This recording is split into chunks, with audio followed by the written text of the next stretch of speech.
नीली रोशनी का रहस्य। प्रस्तावना। राजस्थान के एक दूरदराज गांव में हर रात एक पुरानी हवेली में एक नीली रोशनी चमकती है। गांव वाले कहते हैं कि यह रोशनी किसी भूत की है जो अपनी अधूरी इच्छा पूरी करने के लिए भटक रहा है। इस हवेली का नाम नीली हवेली है। कहानी। पहला भाग। शुरुआत। एक युवा पत्रकार अनिरुद्ध, जो अलौकिक घटनाओं पर लेख लिखता है, इस रहस्य को जानने के लिए गांव आता है। उसे यह कहानी बहुत आकर्षक लगती है और वह इस पर शोध करना चाहता है। गांव के लोग उसे चेतावनी देते हैं, लेकिन वह अपनी जिज्ञासा के कारण पीछे नहीं हटता। दूसरा भाग। हवेली की जांच। अनिरुद्ध अपने कैमरे और उपकरणों के साथ हवेली में प्रवेश करता है। हवेली के अंदर का माहौल भयानक और ठंडा होता है।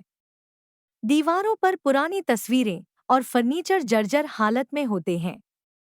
रात के समय वह नीली रोशनी के स्रोत का पता लगाने की कोशिश करता है। अचानक एक पुरानी किताब उसके सामने गिरती है, जिसमें हवेली के इतिहास की कहानियां होती हैं। तीसरा भाग। नीली रोशनी का सामना।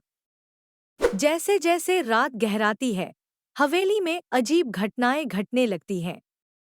अनिरुद्ध को कदमों की आवाज सुनाई देती है, पर कोई दिखाई नहीं देता। तभी उसे नीली रोशनी दिखाई देती है, जो हवेली के एक कमरे से आ रही होती है। उस कमरे में पहुंचकर वह देखता है कि एक पुराना दीपक जल रहा है, जिसमें से नीली रोशनी निकल रही है। दीपक के पास एक महिला की आत्मा दिखाई देती है, जो अनिरुद्ध को देखकर मुस्कुराती है। चौथा भाग। आत्मा की कहानी।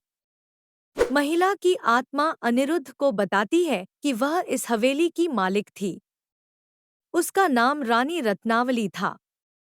उसे उसके ही परिवार ने धोखा देकर मार डाला था और उसकी आत्मा उसी दिन से इस हवेली में फंसी हुई है। नीली रोशनी उस दीपक की है, जिसमें उसकी आत्मा कैद है। उसकी अधूरी इच्छा थी कि उसके परिवार के अन्याय का पर्दाफाश हो और उसकी आत्मा को मुक्ति मिले। पांचवा भाग। सच्चाई का उजागर होना। अनिरुद्ध रानी रत्नावली की कहानी सुनकर उसे न्याय दिलाने का वादा करता है। वह उस दीपक को लेकर गांव वालों के पास जाता है और उन्हें सारी सच्चाई बताता है।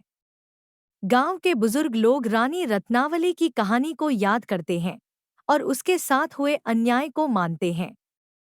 वे एक बड़ा आयोजन करके रानी की आत्मा की शांति के लिए पूजा करते हैं। उपसंहार। पूजा के बाद नीली रोशनी हमेशा के लिए गायब हो जाती है और हवेली में शांति छा जाती है। अनिरुद्ध अपनी रिपोर्ट प्रकाशित करता है और रानी रत्नावली की कहानी को सबके सामने लाता है।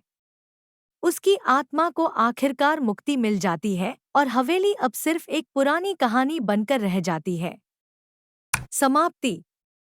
नीली रोशनी का रहस्य कि यह कहानी हमें यह सिखाती है कि कभी-कभी भूत प्रेत की कहानियों के पीछे एक सच्चाई होती है, जिसे जानना और समझना हमारे लिए जरूरी होता है। हर आत्मा की एक कहानी होती है और हर कहानी का एक अंत होता है।